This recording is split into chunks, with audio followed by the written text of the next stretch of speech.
Let's start with Gesine Meissner, as I told you, from Germany.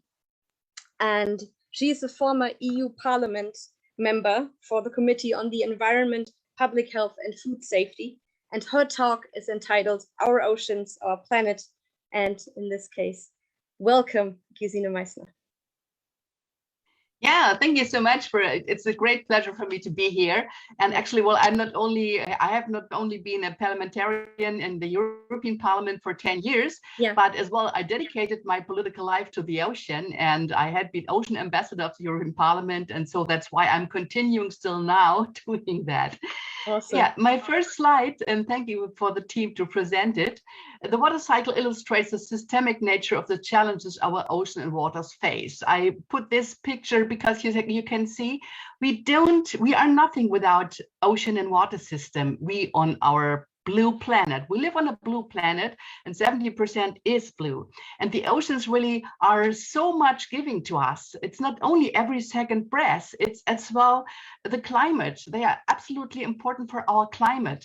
And they are, of course, as well threatened by climate change.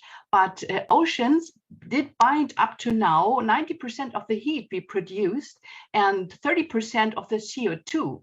Mangroves and kelp forests can bind much more CO2, for example, than forests and woods. They are very important for transport and trade, and with the growing population on Earth, of course, trade is very important. And more, they are giving us raw materials. Many medicine, many pharmaceutic products are already consisting of products from the ocean. Something else, food, protein for the growing population is absolutely crucial, not only fish by aquaculture and by nature, but as well algae, for example. And many people say that seafood, besides seafood and fishes, jellyfishes, for example, could be a product to feed the world in the future as well. Energy, the blue energy potential is by far underestimated. It's not only energy from wind, by floating wind farms in future, because it's more sustainable, but as well from wave, from tidal, from biomass. So many things are thinkable. It's the richest biodiversity we can find in the oceans. If it would be lost, it would be really a disaster for all of us. The oceans are a very nice place to be for recreation. That's what we all know, for swimming, for sailing, for diving and admiring the underwater world and so on. And very important, for 3 billion people on Earth, it's really absolutely crucial for their daily living. So you can see oceans are very crucial for our future and for the growing population, as I mentioned several times. But, and now next slide, please. The oceans and waters are under threat. With unsustainable human footprint, I start. And since we are focusing plastic today, plastic really is not the worst thing that happens to the ocean. There are chemical, toxic substances as well, munition and so on, but plastic is very visible. And now in the topic of almost everybody, not really everybody, but we hope it will be soon the case. And single-use plastic, for example, is not only forbidden now in Bali. In the European Parliament, the legislation to forbid single-use plastic was decided 2019 and came into force this summer. So it's really there. I had been in the Parliament when we decided on that. And Greta mentioned that cigarette filters are absolutely poisoning. That's right. Cigarette filters are one of the 10 single-use plastic that poisons ocean the most. Actually, we have to face that we are living in the plastic age. We cannot hinder that anymore, but of course we can try to improve things for the future. Something else, climate change, of course, is a challenge to the health and from ocean and waters. Lack of understanding and connection is very important in my eyes, and inadequate governance. So next slide, please. Climate change is the next slide. Yes, exactly. The effects of the climate change are felt already. I think you know all that. That's why I don't have to point it out point by point. Sea level rise is very important and endangering the life of people living on islands in the Pacific, for example. Of course, in Netherlands, they have some recipes against sea level rise, but nevertheless, it's endangering. Glacial melting, extreme weather events is something I would like to focus on, because especially in Germany, we had people who died because of extreme weather events, a lot of rain fall was really coming, and so people lost their home, their lives, and their business. It was really awful. Acidification is another problem. So I think you can see many problems arise for the climate change from us. For us European people, for example, it's very important that the Gulf Stream that is making our weather here is changing its strength and its position, and that is endangering our life in Europe, for example, as well. And so all the countries all over the world are affected. Next slide, please. Yes, I always like to point out that a lack of understanding and connection is and inadequate governance is very important. Maybe especially the lack of understanding and connection. Melati said that dancing with the politicians, I had been a politician, is 3 steps forward and 2 backwards. By the way, Melati had been invited by me to Brussels 2018 when we had the G7 Ocean Plastics Lab exhibition over there, and she's a fantastic person. But that is really the case. So many people have no idea about the potential and the importance of our ocean for our life. And that's why you can say out of sight, out of mind, and taken for granted. That's what our oceans really face as a challenge, as a problem. People don't care about it. As politician, I quite often said, the ocean is not a constituency and doesn't have any voters. And that makes it so difficult for the ocean. And of course, it's a political and financial underinvestment, but that is a follow-up from out of sight. If nobody talks about it, and of course we today are talking about it, if nobody talks about it, the awareness is not there and the money will not be there. Then we have gaps in measurement, prediction, and management. We are lacking data, and for data we need money for research. And it's a fragmentation of instruments and institutions. It's not enough cooperation all over the world. So next slide, please. That's why the answer on the European level is Mission Starfish 2030. So until 2030, we try to restore our ocean and waters. I am a part of a 15-people advisory team for the European Commission, still till end of the year. And so we put the starfish as a symbol because starfish is a nice animal. Everybody knows it. It has 5 arms or legs.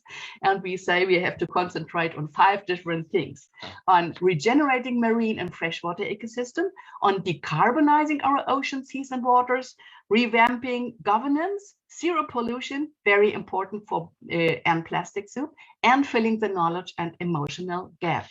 Next slide, please. Yes, filling the knowledge and emotional gap, I will especially focus on each European as a citizen of our ocean. If we could achieve that, each European citizen should be an ocean and water citizen, and maybe worldwide, it would be, of course, be best. I think we have to try by education, by information, by motivation to make people love the sea and the ocean, because what you love, you will protect. And if we have enough ocean lovers, we will have enough protection. So easy it can be. Next slide, please. Zero pollution, that is what fits best to EndPlasticSoup. Zero plastic litter generation, that's something we want to achieve. It will be the next generation, or maybe after the, still one generation afterwards. It will not be right now. But zero plastic pollution, there will be a pilot project in the Mediterranean Sea, because the Mediterranean Sea regarding Europe is the most polluted one. We have already a ban of all single-use plastics and international added microplastics, and the reusability and recycling of all plastics in the EU shall be very much approved. We have several actions for that, and as I said, all the European countries are obliged to follow this legislation. If they do so, it will be absolutely fine. I will just quit the rest, skip the rest of the slide and have the next slide, please. Yes, enthusiastic citizen and stakeholder engagement and co-creation across Europe. That's what the European Commission and all member states signed will achieve. And here you can see in dark blue, meanwhile, even the Netherlands, for example, they are still missing in this picture as somebody who did actions. Meanwhile, there had been actions as well. So you can see almost all the countries of Europe are involved in giving informations, webinars, and so on, and doing actions, even those who don't have a coast, like Austria is quite active and protecting the ocean. And that's, of course, a good message as well for Rotary, who is active everywhere. Next slide, please. Because this was what I told you about my European engagement. Now it's the UN. The UN decided end of the year to have the same time until 2030 as UN Decade of Ocean Science for Sustainable Development. So you see here all the SDGs. Many people say SDG 14 is the only one that goes to the ocean, but if you just look at it carefully, you can find out that only 3 out of the 7 SDGs are not related to the ocean. So our vision is as UN Decade, and there I'm the chair of the German committee for the UN Decade to be implemented in Germany. The vision is the science we need for the ocean we want, and in addition, the ocean we need for the future we want. As I pointed out, the ocean is absolutely crucial for our future. So next, please, next slide. The next slide, which is coming soon, I think, shows that the aims of the decade are about the same, just only differently named than the aims of Mission Starfish. A clean ocean we want, a healthy and resilient ocean, a productive ocean, a predicted ocean, a safe ocean, accessible ocean, and inspiring and engaging ocean, where society understands and values the ocean. That's what I always underline most, because as I said before, I would like to have all the kids informed about the ocean. I already started with my grandchildren. If all the kids know about the ocean, the beauty, and they will protect it, and then we have really what we need. Next slide, please. Yes. We have a stakeholder engagement, of course, in place for the UN Decade. We have the National Decade Committee, in red, what I told you about there, I'm a chair. I just point especially out the yellow point, the yellow circle, Decade Implementing Partners. We are building a network of partners. And for example, EndPlasticSoup in Germany is already partner of the German National Committee. And I think it could be partner for everybody else in other countries who have national committees. And we have a Blue Ocean Decade Alliance because we need money in order to fulfill our job, so to say. And of course, we have regional, sectoral, or thematic stakeholder platforms where already Rotary Germany with EndPlasticSoup is working in. Next slide, please. It's already almost my last one, so I will stick to the time, I think. We have a decade action framework, and you just can see again, Melati and Isabel, of course, they are known by everybody. They are brilliant persons, so young and not afraid to speak in front of thousands of people and so on. It's great to have them. Greta, of course, is somebody who did something for the environment. She did a lot. And we want to have decade actions, decade objectives, challenges we want to face by all the 7 points we pointed out.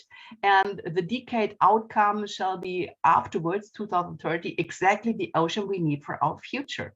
So we are all working on that. And now my last slide. That is just about a little story. It's a starfish again, and it says the time to act is now. And I want to tell you a short story about this little boy.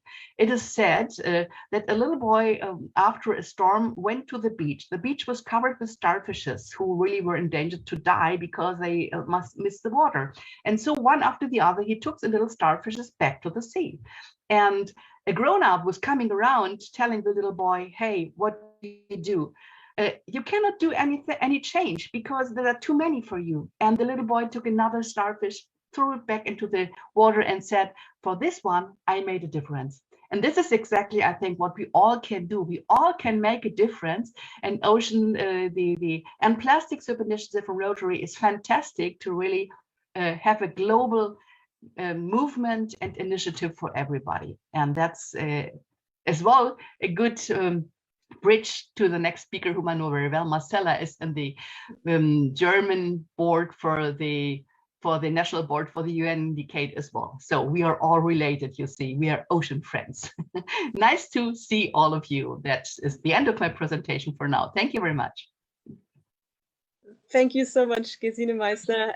I learned a new word, ocean friends, and that's such a nice way to put it. And I think you really gave us a good insight, how you can try to improve, things in times of, the plastic age, which concerns all of us. And I think, as you said, communications is the key. And I've seen so many people in the chat already talking about their own projects, trying to connect each other, seeing the similarities that they have in starting to change the world. And I think this already shows how powerful we can be and that everybody can make a difference. And thank you so much for your information and for giving us an insight.